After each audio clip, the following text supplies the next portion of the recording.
Morning Drive, where we kickstart your day with a dose of freedom, firearms, and just the right amount of fun. Now grab your favorite liquid caffeine fix and buckle up. It's time to get this show on the road. Here's your host, Jason Schaller. It's National Compliment Your Mirror Day. So let's start with this. If you looked in the mirror this morning and saw someone who still believes in freedom, then yeah, you're doing it right. It's July 3rd, or Independence Eve here in the United States, and fireworks are going to start tomorrow. But the fight, that's year-round and never-ending. So it's Thursdays, we like to do some trivia. So let's open up with a little bit of trivia. We'll tell you the answer at the end. What firearm manufacturer has operated continuously since 1816 and is considered America's oldest gun maker? Like I said, we're going to drop this towards the end, but think about that. Let's move on to today's headlines. We got a bunch of stuff that's been happening in the news here on the 2A front.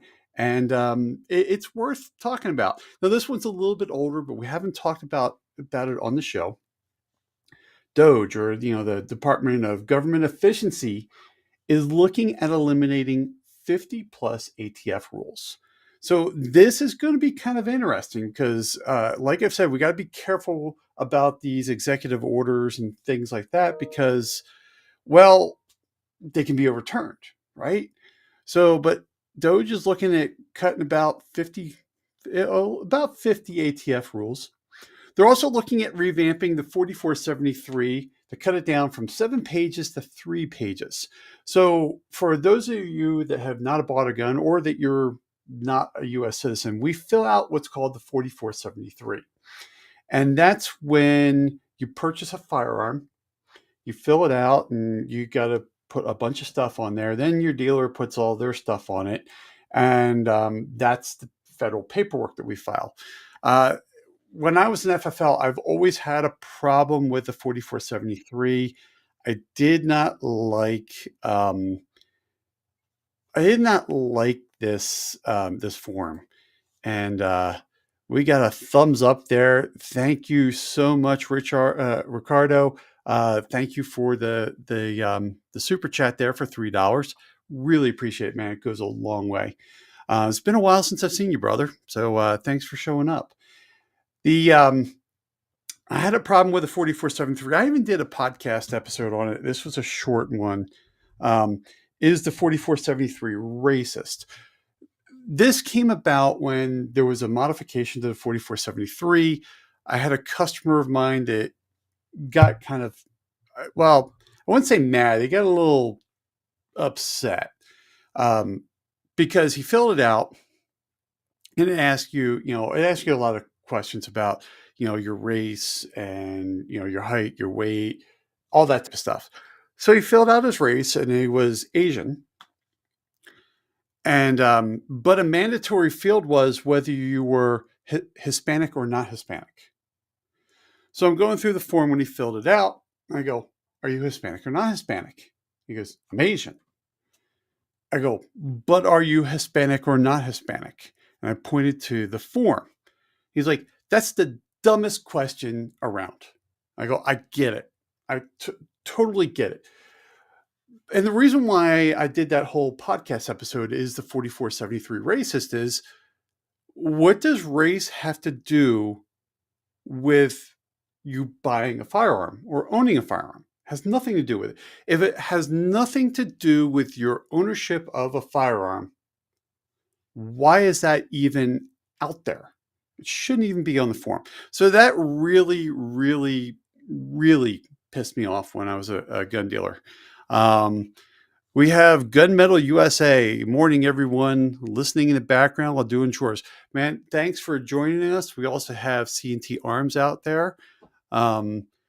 It's so good to see you guys coming in and watching the show here in the early morning here, as this is my commute to work here. Technically, I've already made it to work because my work computer's literally right here.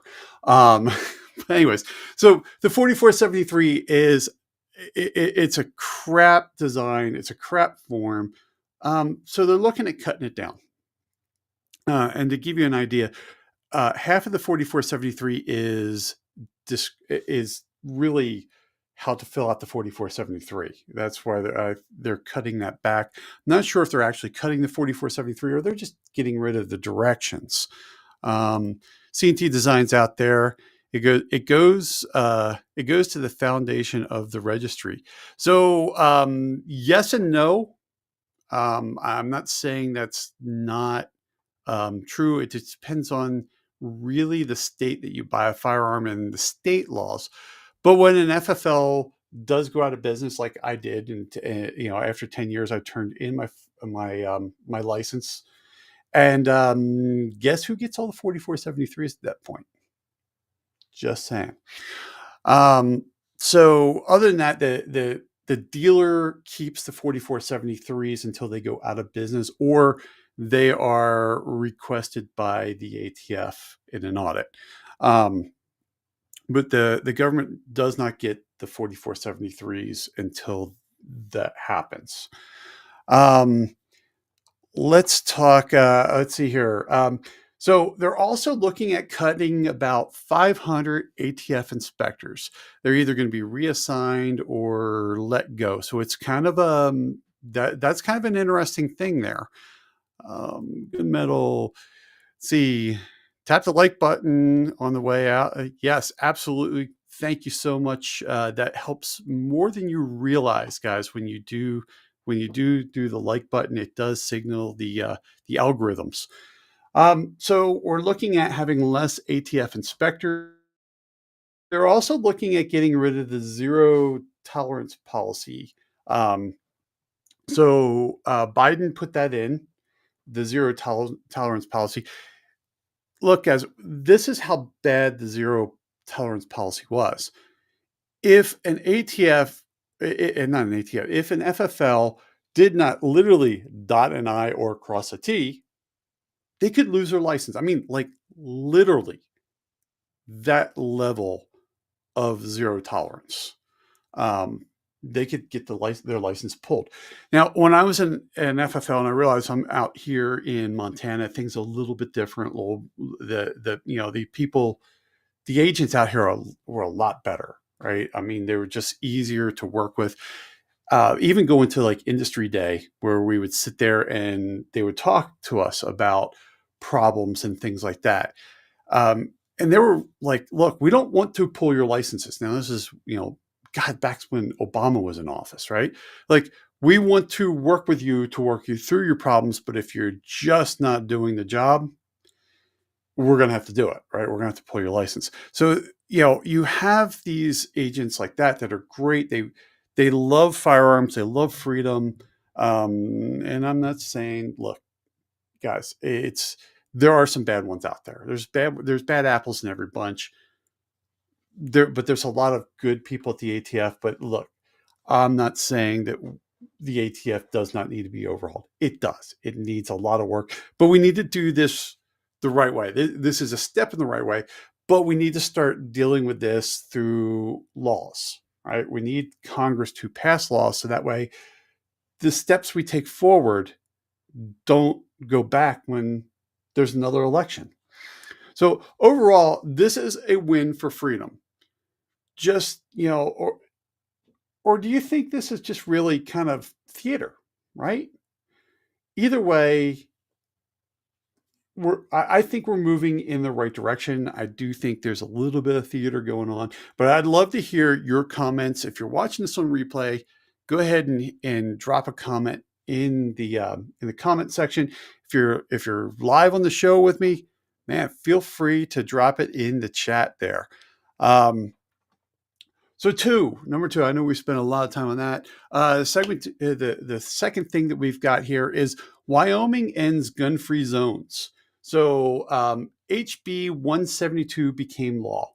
And now they have permitless carry allowed in more public places.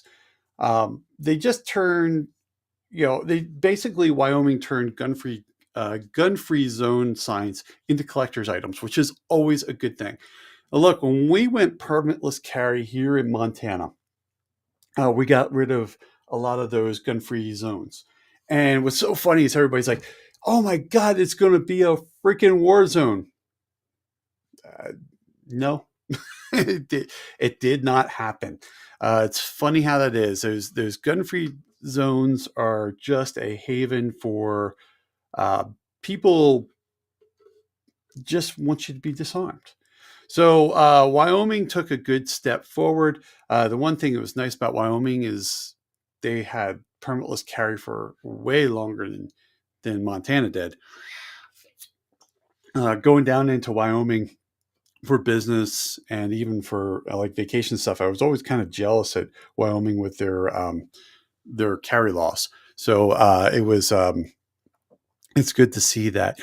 Shooting Gallery New England. He is out there this morning. Hey Joe, man. I'm sure Joe is. I don't know, Joe, man. Are you working today? Are you on your commute? Joe is a gunsmith. He is an actual gunsmith.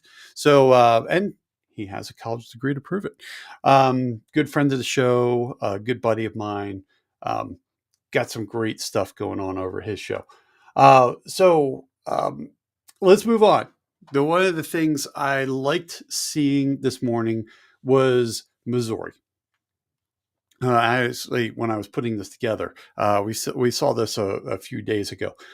Um, Representative Bill Hardwick reintroduces state nullification. So some say this is symbolic. I say it's long overdue. I think that we should see other these sanctuary laws, 2A sanctuary laws get put in, because the sad thing is that we shouldn't need a sanctuary law. We don't need a law to define our right. I mean, it's a right. And so, look, if this is the way it's going to be and we're going to tie stuff up in the courts, then fine. Let's just get the laws on the book and let's do it. Otherwise, get off our rights. We don't need this stuff. And it's let's just move on with the stuff. Joe's out there. Sorry, I see it on the YouTube side before I see it into the streaming software. Joe's got 10,000 pieces of piece of paper, and I'm on my way to work now. It's been building 8 single shot 30. Yeah, you've been busy, brother. You've been very busy. He's Hey man, if you want to talk about movement to freedom, he's one that did it. He moved from he used to put out video. I mean, he used to tag me too, just to piss me off, where he was taking magazines and doing compliance work, because he lived in a restricted state, so he had a pin magazine. So he knew that pissed me off when he did it. I mean, not that he was doing it, he had to do it for the company he was working for, but he just knew that it pissed me off, and he would tag me on those things. And I kind of miss those days, Joe. That was kind of fun and kind of pissed me off at the same time. So we got an interesting one. This one happened the other day, and it is Anderson Manufacturing. The good old poverty pony no longer is. Ruger acquires Anderson Manufacturing. This one had been rumored for a while. If you were watching the industry, if you were kind of an industry insider and didn't see this one coming, yeah, it's kind of interesting. So I before I even saw the announcement, a lot of content creators we knew about it before an announcement, because all of a sudden, or probably right at the announcement, because all of a sudden, all of the like Instagram, so we would be a contributor, or yeah, so we would invite them as a contributor. So like for me, when I built the R23G, I had them as a contributor. So what happens is that when they accept that, my post also goes on their page, and then it just all of a sudden it was just a flurry of they removed themselves from being contributor, and a lot of Instagram posts were going out, and then the news hit. So Ricardo, he is listening. He's on the road, but listening. Hopefully, man, are you on your commute, or are you just going somewhere fun? Stay safe out on the roads. So anyways, so that happened. It was rumored. The rumor came out a few weeks ago about it was going to be Ruger. Boy, that was an accurate one too. And then it happened. But the funny thing is that Ruger killed Anderson. They flat out said no. We don't want it. We just don't want it. And they just killed it. That's going to be kind of interesting because there's a lot of companies that Anderson was manufacturing for. The retail side was not the biggest part of their business. I mean, it was a big part, but it was not the biggest part. The thing that's interesting with that is that Ruger wanted the manufacturing facility. They wanted the machines. They wanted they wanted the people. They don't want another AR company because, well, they've got ARs, right? So they killed it flat out, gone. There was no warranty work. It's just Anderson just ceased to exist. So the budget AR King is now under a corporate umbrella. It's they're under Ruger and just ceased to exist. So hey, let's see. There's a lot of consolidation out there, and let's face it, there's a ton of AR manufacturers out there. So hey, who knows? Maybe we'll see PSA buy out Bear Creek. Don't know. Yeah, it's going to be kind of interesting. As Shooting Gallery, he says that it's almost like they erased their history overnight. I wouldn't even say overnight. They erased their existence in like minutes. That one was a fast one. But yeah, everything disappeared. What was funny is that you could see on the other platforms, they hit the major ones like, Instagram and all that, but not locals, threads. They were a little late to the party on the thread ones, and I say late to the party. It was like a half hour later. I think they went, oh crap, we have a presence on threads, and then killed that one. It was also sad to see a post go out from a really good friend of the content creators and the community in general of him being out of work. He worked at Anderson. He was such a great guy, Kyle. He's been on the podcast. He's been on a lot of podcasts. Super nice guy. He will he will be missed in the industry. So question for you this is, will your $300 or $399 rifle or $500 rifle still exist, or are we looking at some consolidation in the market to kill the low end rifles? Let's hear your comments in the comments or in the chat if you're still with me on the live. It'll be interesting to see what happens in this industry. There's still a lot of players in this industry. So let's see what's going on. So with Independence Day being tomorrow, I want to talk to you a little bit about it. So what does Independence Day mean to you? It means a lot of things to a lot of people. But I'll have a YouTube short coming out later today, and it's going to be Instagram Reel and stuff on other platforms as well, that I'll talk a little bit more about this.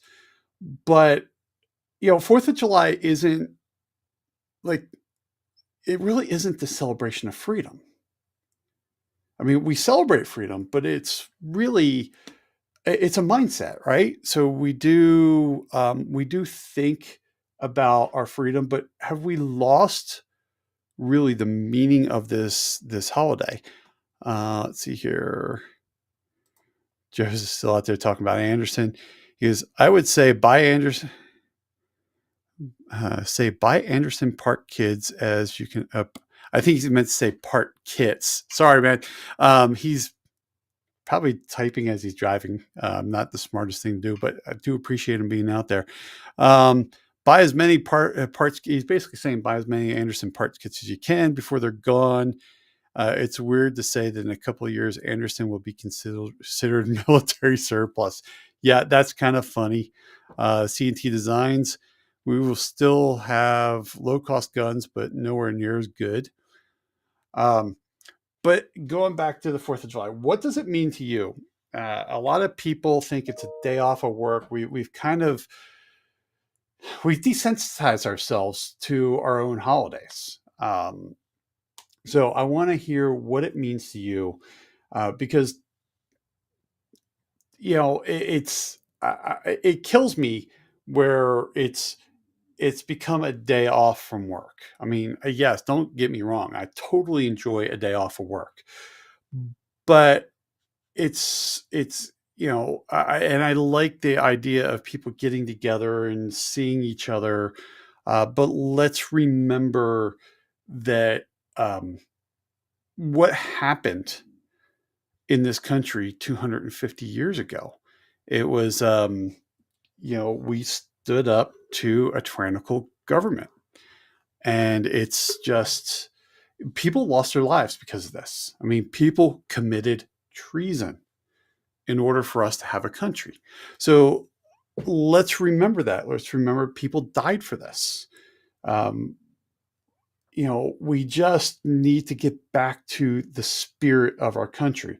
And what's so funny is that people in our own country want us to be ashamed of being ourselves, being who we are, being Americans. There's nothing to be ashamed about that.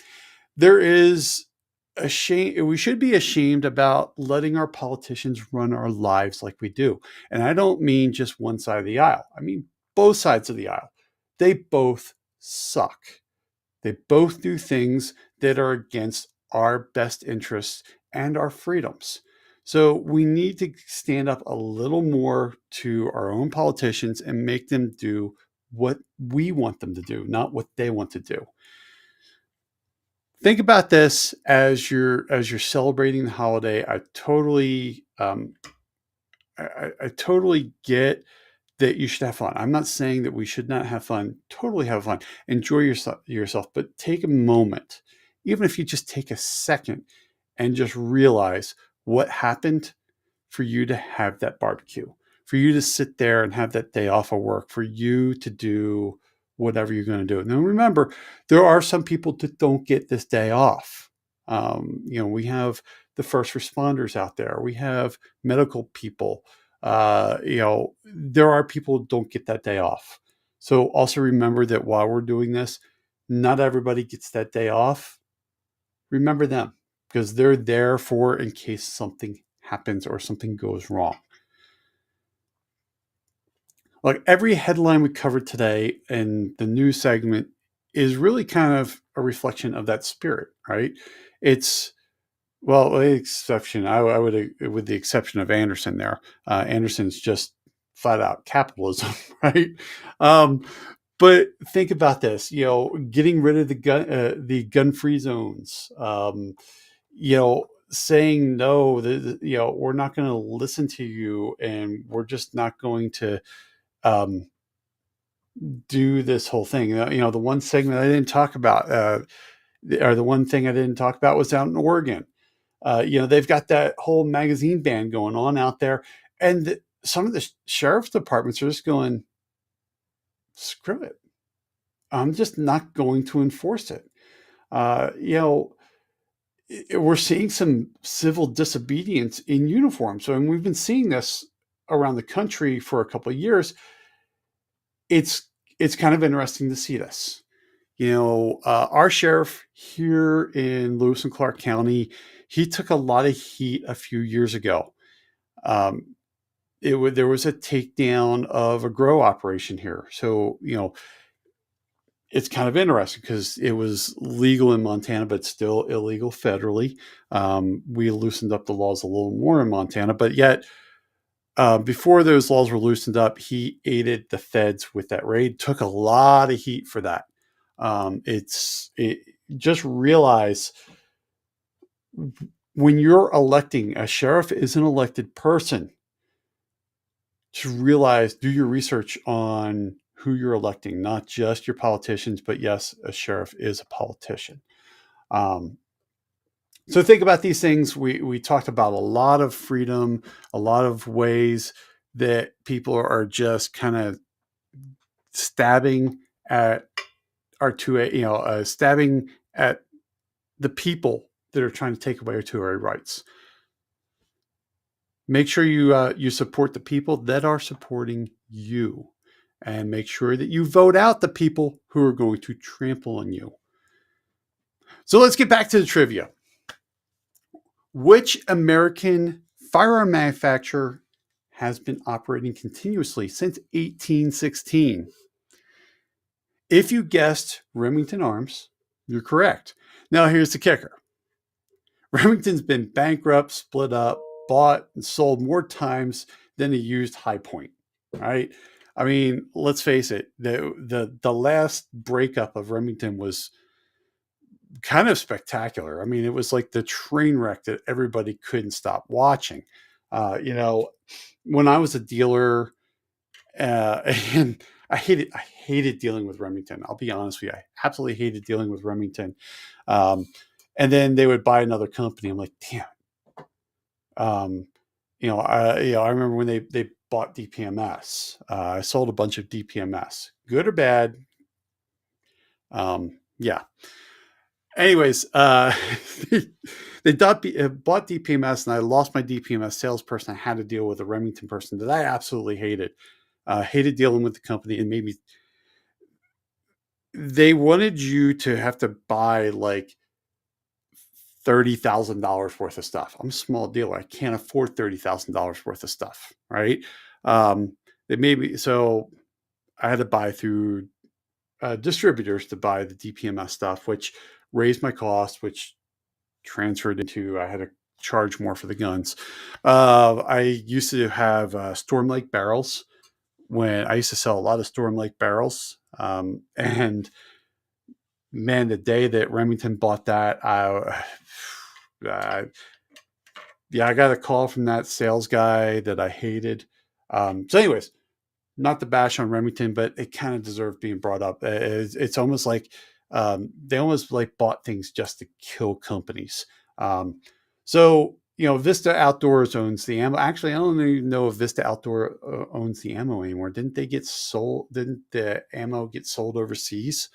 Round Hill owns the guns. Ruger got Marlin. I don't know why anybody wanted Marlin. They wanted the name because trust me, when I was selling Marlins as a dealer, they were trash. Yeah. Anyways, it is Remington Arms is the oldest continuously operating manufacturer of firearms in the United States. So legacy matters, but so does the future. So think about the future. Think about what you're going to buy in the future, and think about these companies that are buying other companies and what that means about your future.